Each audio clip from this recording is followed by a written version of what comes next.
Қазақ тілі сабағы. Сәлеметсіңдер ме балалар? Бүгінгі күндеріңе сәттілік. Балалар бізден білгішпек көмек сұрап тұр. Ол мына белгінің қандай белгі екенін білгісі келіп, мынандай сұрақ қояды. Сен неге айқайлай бересің? Сөйлемге қандай мағына бересің? Жөн жосығыңды түсіндірші, жазуда қандай жерде келесің? Деп сұрақ қояды. Ал бұл белгі былай деп жауап береді. Мен ылғи айқайлай бермеймін, қуана да, күле де білемін. Кейде өкініп, кейде ренжісем де, көбінесе көтеріңкі, көңілді жүремін. Сөйлемдерге көтеріңкі дауыс беремін.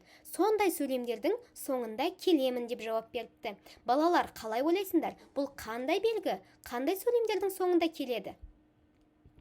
Жарайсыңдар, бұл лепті сөйлемнің соңында келетін леп белгісі.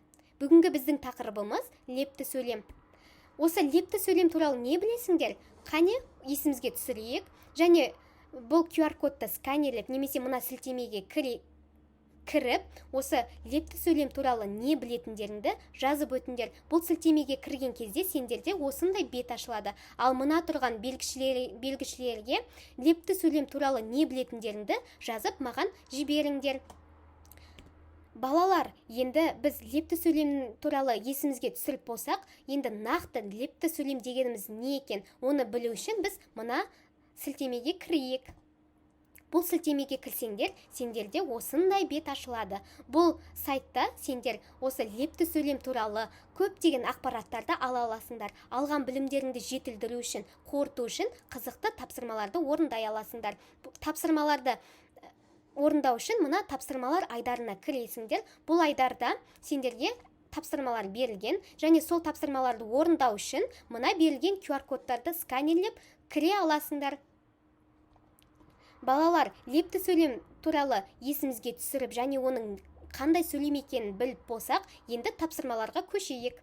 Ең бірінші тапсырма Learning Apps бағдарламасы арқылы жасалған. Бұл бағдарламаға кіру үшін сендер мына QR-кодты сканерлеп, немесе мына тұрған сайтқа кіру арқылы орындай аласыңдар. Бұл сайтқа кірген кезде сендерге мынандай бет ашылатын болады. Бұл бетте ең бірінші лепті сөйлем туралы бейнематериал берілген. Қане бірге көрейік. Адамның көңіл күйін, сезімін білдіретін сөйлемді лепті сөйлем дейді. Олар көтеріңкі дауыспен айтылады. Мысалы, балалар, сендерге бейнематериал түсінікті болып жатыр ма? Жарайсыңдар, жалғастырайық. Сәлем, Алан. Бұл лепті сөйлем. Енді осы ережеге байланысты тапсырма орындайсыңдар.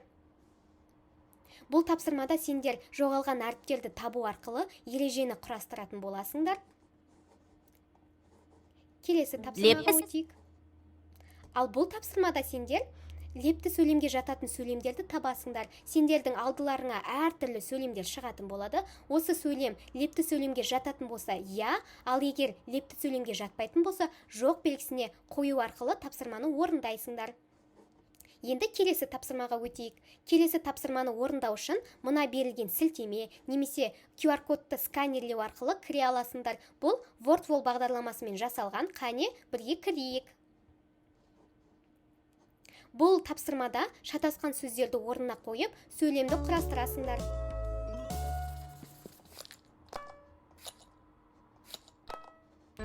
Балалар, осылай әртүрлі шатасқан сөйлемдерді құрастырып, және ол сөйлемнің соңына тиісті тыныс белгісін қойып, тиісті дауыс ырғағымен оқисыңдар.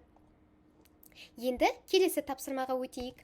Бұл тапсырма Вайзел бағдарламасымен жасалған. Бұл тапсырманы орындау үшін мына сілтемеге кіресіңдер, немесе мына QR-кодты сканерлеу арқылы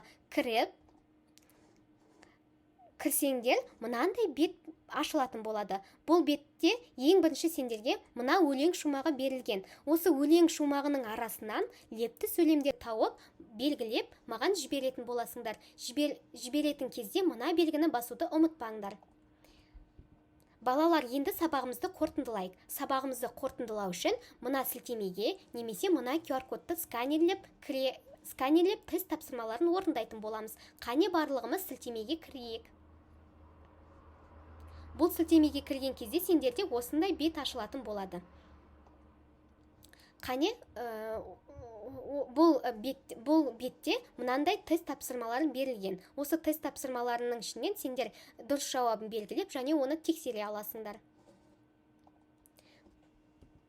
Балалар, енді үйге тапсырманы жазып алыңдар. Оқулықтың 102-ші бетіндегі 5-ші жаттығу. Бұл жаттығуда сендер 2 немесе 3 лепті сөйлемді құрап жазып келесіңдер.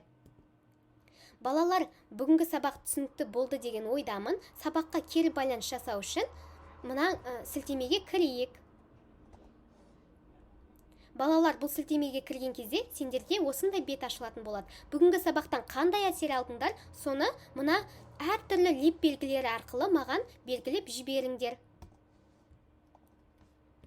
Балалар, келесі кездескенше сау болыңдар.